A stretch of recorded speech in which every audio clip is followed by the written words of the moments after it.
when it comes to making sure that all group members of a specific team are notified of messages that occur in a specific project or opportunity or anything like that, the way that that works is as follows. So in your Discuss app, you can have different channels. I just have a Project 1 channel. I'll create a new one here called Team 5.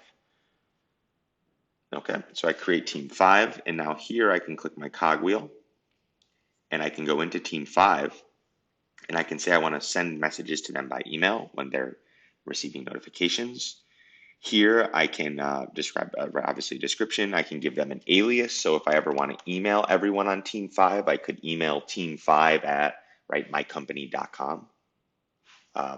Or in this case, obviously, it's demo932, which is the name of my database. But in your case, it would be at yourcompany'sname.com or whatever your domain is. Here I can define privacy, so I can write who can follow my group. I could allow for anyone who may be interested in keeping up with what Team 5 is doing to follow that. It could be based on invite only or just a selected group of users. I could auto subscribe groups, so I could say I automatically want to pull everyone from, for example, sales administration roles, etc., into this group.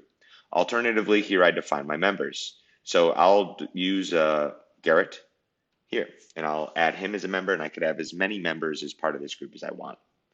Okay, so here's Team 5 now created. Now, what I can do is I can go into my CRM app, for example, or my sales app or anything like that, and let's say I'm working on this opportunity, or it could be a project, right? It all works the same in the chatter. Up here, I can define if I want to follow or not, or I can select my followers, and I can either add individual followers or I could add entire channels or groups. So here I can see I want to add Team 5 to this, or I could have, right, I could add Project 1 as well. I could have as many different groups as I want associated to this opportunity. And I would say add these followers to this group.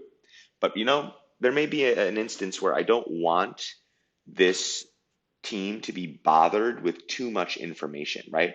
So what I can do is I can go to Team 5 and I can define what it is that would trigger a notification, or what specific types of activities or notes or behaviors that occur on this record. I could define what Team 5 gets notified of and what they don't. For example, if any discussions occur on Team 5's chatter, on John Doe's opportunity, it would notify Team 5 and it would show them the content of that. If I don't want them to see any discussions, I can leave it out. Activities, notes, stage changes, etc. So all of that, I can say, yep, that applies. And right, the reference, I should say the preferences for this opportunity and how Team 5 will behave with it, or what they will be notified of, will be updated as follows. Now, when it comes to creating those teams, it's, as you can see, it's very easy in the Discuss app. You can create them here, and you can also have the Discuss app to have chats with everyone in Team 5 here, so you can have group messages and things like that. Otherwise, that would be the extent of this. If you have any additional questions, let me know.